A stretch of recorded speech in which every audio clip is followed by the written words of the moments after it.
Kalau hanya seonggokan bahan bakar kayu kering, maka habis kayu bakarnya, apinya juga akan padam tuh.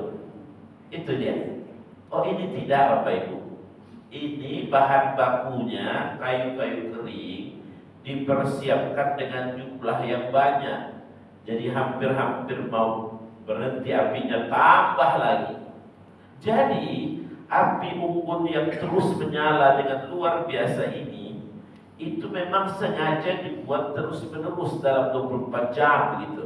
Tujuannya apa kira-kira? Shock terapi.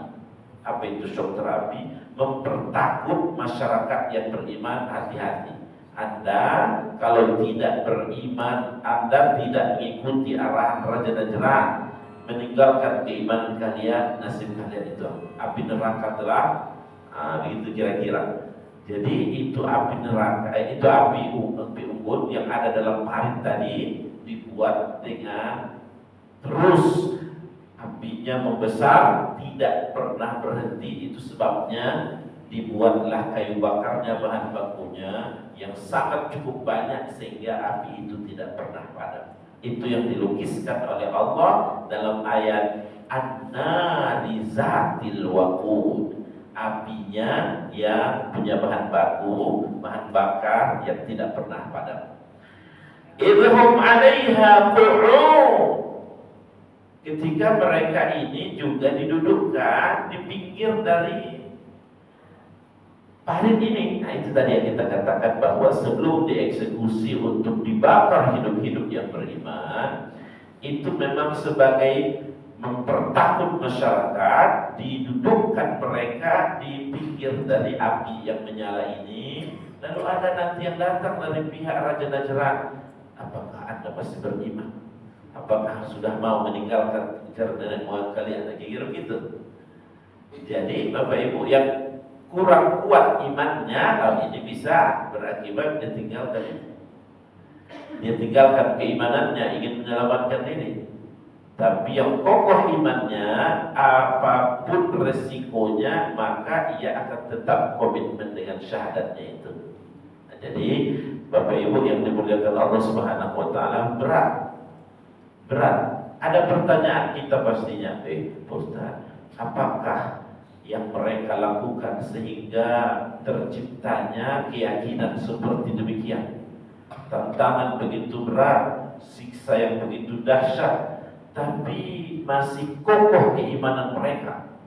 Tidak lain tidak bukan Bapak Ibu sekalian yang dimuliakan Allah, ditempa, ditarbiyah, dididik dengan pendidikan keimanan yang kuat ini.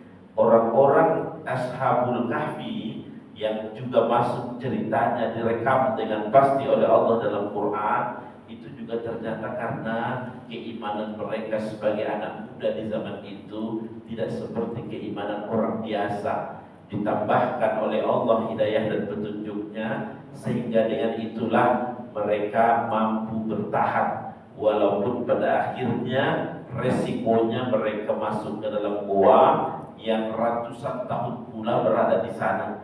Ketika keluar dari gua, uang yang ada di saku mereka belanjakan. Orang semua terheran-heran karena itu uang tukaran yang sudah lama beredar sekian ratus tahun. Ashabul Ukhdud punya resiko. Orang beriman dalam kaitannya dengan Ashabul Ukhdud, mereka keimanannya juga punya resiko tinggi. Salah-salah dan tidak mau mengikuti Raja Najran bisa berakibat fatal, dibakar hidup-hidup. Maka oleh karena itu Bapak Ibu, pendidikan yang dididik mereka dengan realitas kehidupan seperti demikian tidaklah melainkan menimbulkan kekuatan iman yang membaca. Jadi begitu Pak Bu, kita ini tidak dengan tantangan itu atau kita hidup dengan biasa normal, tetap pasti akan mati. Itu kata mereka. Kita ini mau tidak pun pakai tantangan itu tetap akan mati. Cuma mati kita mati yang terhormat atau mati yang biasa. Maka oleh karena itu mereka yang mati syahid, mereka dengan yang mati seperti demikian, itu dinyatakan surga Allah menanti. Baik Bapak Ibu hadirin sekalian yang dimuliakan Allah, selain bahan bakarnya yang memadai terus menerus ada, idhum 'alaiha qu'ud, mereka juga dipanggang, didudukkan di pinggir dari parit ini sebagai shock terapi. Wa hum 'ala ma yaf'aluna bil mu'minina syuhud. Penduduk masyarakat Raja Najran menyaksikan peristiwa itu, sehingga apa? Itu mempertakut masyarakat untuk istiqamah beriman dengan Allah. Memang ada tujuannya, supaya ancaman azab atau api unggun yang besar ini lalu membakar hidup-hidup orang beriman ini sebagai suatu kecaman dan ancaman agar tidak menyembah Allah dengan memperlihatkan risiko yang seperti demikian. Bapak Ibu hadirin dan hadirat sekalian yang dimuliakan Allah, pada ayat yang ke-8 Allah berfirman, "Wa ma naqamu minhum", tidaklah mereka menyiksa orang beriman demikian itu, "illa ayyuminu billahil azizil hamid", melainkan karena mereka beriman dengan Allah yang maha agung lagi maha terpuji. Nampaknya begini Bapak Ibu, syahadat dan keimanan kepada Allah itu punya resiko. Resiko yang membuat Nabi Ibrahim harus diuji dengan dimasukkan ke dalam kobaran api. Tapi alhamdulillah apinya diperintahkan oleh Allah jangan membakar. Karena seluruh ciptaan Allah ini ikut taat dengan apa yang Allah perintahkan. Ketika Allah perintahkan pada api jangan membakar, ya dia tidak membakar. Ibrahim alhamdulillah keluar dari api itu dengan penuh kesejukan. Sedikit pun tidak ada terbakar pakaiannya atau dirinya. Tetapi ingat bahwa keyakinannya dengan Allah sebagai yang disembah punya resiko, begitu. Resiko Nabi Musa dengan keimanan kepada Allah itu dikejar-kejar oleh Fir'aun sampai pada batas tepi laut. Kalau diteruskan tenggelam laut dalam. Kalau mundur lagi ke belakang itu musuh pasti akan menyergap, dapat tertangkap. Untung saja Allah Subhanahu wa taala dengan pukulannya tongkat Nabi Musa terbelah itu laut menjadi jalan yang sangat bagus menyelamatkan mereka. Tapi itu jalan tidak dipersembahkan untuk para tentara Fir'aun yang akhirnya bertepuk kembali lautan itu, tenggelam mati mereka semua. Bapak Ibu yang dimuliakan Allah, keimanan dengan Allah, syahadat kita itu asyhadu an la ilaha illallah, itu telah membuat Nabi Muhammad terusir dari Mekah, telah membuat ia terancam mau dibunuh dan seterusnya. Jadi apa yang membuat rakyat Gaza dan Palestina terancam seperti demikian? Gara-gara beriman dengan Allah. Kalau akur-akur saja mereka ikut saja dengan arahan Israel, oh mereka akan aman. Tapi mereka tidak mau. Keimanan mereka ini tidak bisa dibayar. Keimanan mereka dengan Allah, mereka sangat yakin ada tentangan risikonya. Dan risiko mereka sampai hari ini sampai 15.000 yang mati dari Oktober 2023. Itu risikonya. Bapak Ibu hadirin dan hadirat sekalian yang dimuliakan Allah, resiko saudara-saudara kita di Uyghur, cara menyampaikan namanya saya tidak tahu, Uyghur, di mana itu di belahan dunia di daerah Asia Tenggara ada kayak Cina. Mereka bukan ketahuan sepuaso, ketahuan sholat, jadi hilang malam di penjara dengan penjara kampung yang sangat luas, namanya daerah Uyghur. Alhamdulillah kita berada di daerah nyaman sekali beribadah. Syahadat kita itu resikonya relatif masih kecil. Ya, alhamdulillah masih bisa kita di subuh hari datang ke masjid beramai-ramai mendengarkan pengajian. Alhamdulillah masih tenang dan nyenyak kita untuk beribadah, untuk istirahat. Alhamdulillah masih tercukupi kebutuhan kita makan. Selamat pagi, makan siang, makan malam. Coba bayangkan Bapak Ibu, kalau satu di antara yang mengungsi itu di Gaza, Bapak Ibu sekalian, lain mungkin Bapak pengajian subuh ini. Mungkinkah kita akan tenang untuk istirahat? Itu suatu terang abuk. Bapak Ibu di tempat pengungsian pun ada bom. Lah aman menurut PBB diamankan seperti demikian. Tapi juga terjadi Israel laknatullah membabi buta yang ada bahasanya bahasa perang. Tidak ada bahasa pengairnya, tidak ada bahasa perang saja setiap hari. Bapak Ibu hadirin sekalian yang dimuliakan Allah, saudara-saudara kita di Gaza masih bisa mengkhatamkan Al-Quran, saudara-saudara kita di Igur masih kokoh imannya.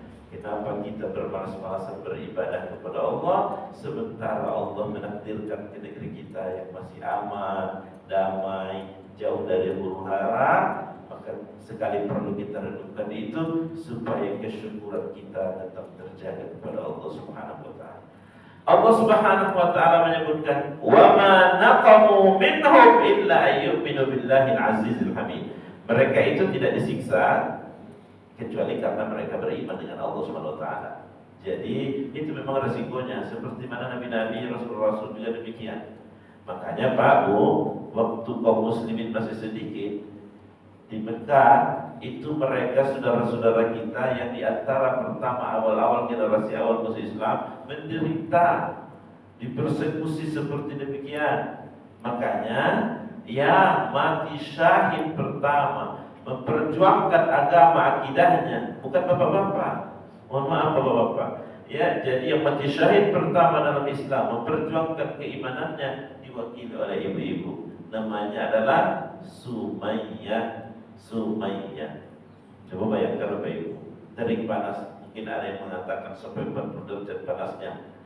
Lalu ia diletakkan di tengah padang pasir yang panas itu, lalu diikatkan batu di badannya, lalu diikatkan kepada kuda, lalu kuda itu untuk menariknya dengan sangat kencang, sehingga ini keluarga, termasuk keluarga Yasir ini, Sumayyah itu akhirnya merenggut nyawa, dia meninggal.